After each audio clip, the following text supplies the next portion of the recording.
welcome back. On this video we're going to talk about proposition bets, if you should make them, and if you do, when you should make them. Now the proposition bets, as you recall, are all the bets in the center of the table. The hardways, Big Red, C&E, Crap 11, the crap numbers, and the yo. Typically speaking, we normally don't recommend to bet anything in the center because, like I said, that's how the casinos pay their power bill.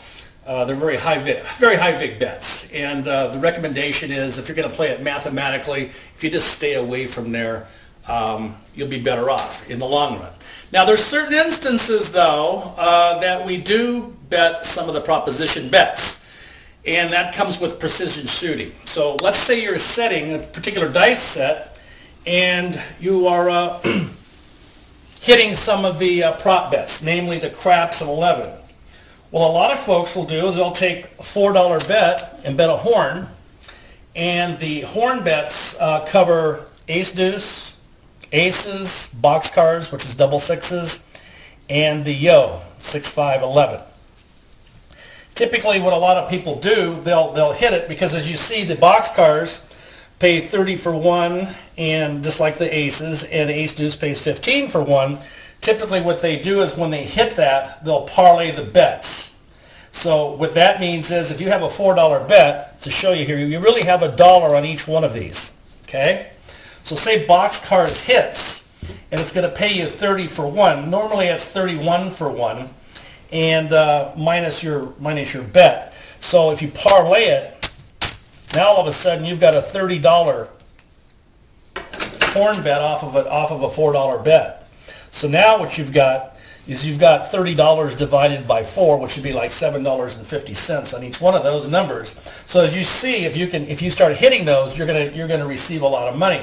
A lot of times you'll see 4 or 5 horn bets thrown in a row, and I've seen people sit there and make $300, $400, $500. As a matter of fact, this happened the other night at Treasure Island. A guy started out betting like $12 at a horn, and he popped it up a couple times. He was a dice setter, and he threw like 6 horns in a row. Next thing I know, he's getting $600 and $800 for his bets. So in that case, a bad bet becomes a good bet. The hard ways. If I bet the hard ways at all, what I typically do is I'll put $1 on each one, and then I would parlay it.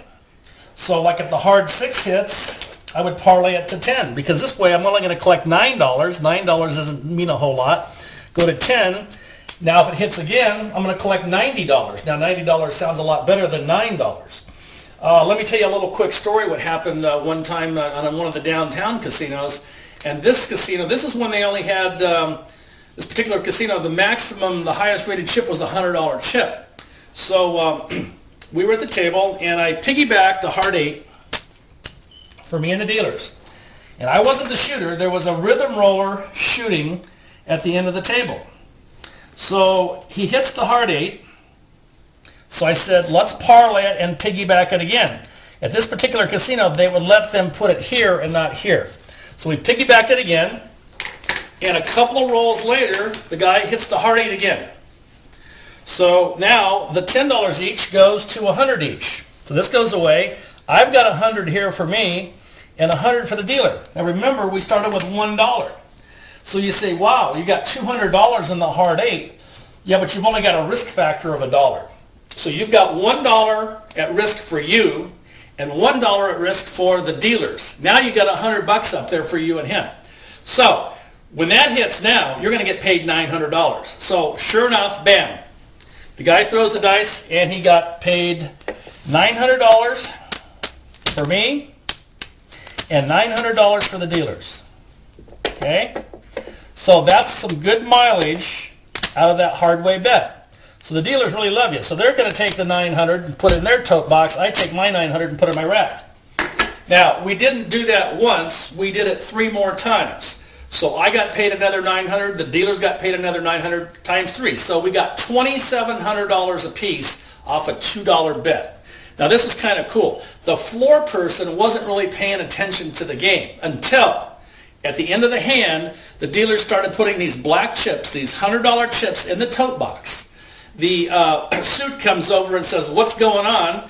And the dealers didn't know what to say. So I said, "Sir, I'll explain it to you. We were fishing for hard eights, man, and we found a school of them. We hit 5 hard eights, bam, colored up. I couldn't color it up because we basically wiped most of the chips off the table, and we couldn't color up because the largest chip was $100.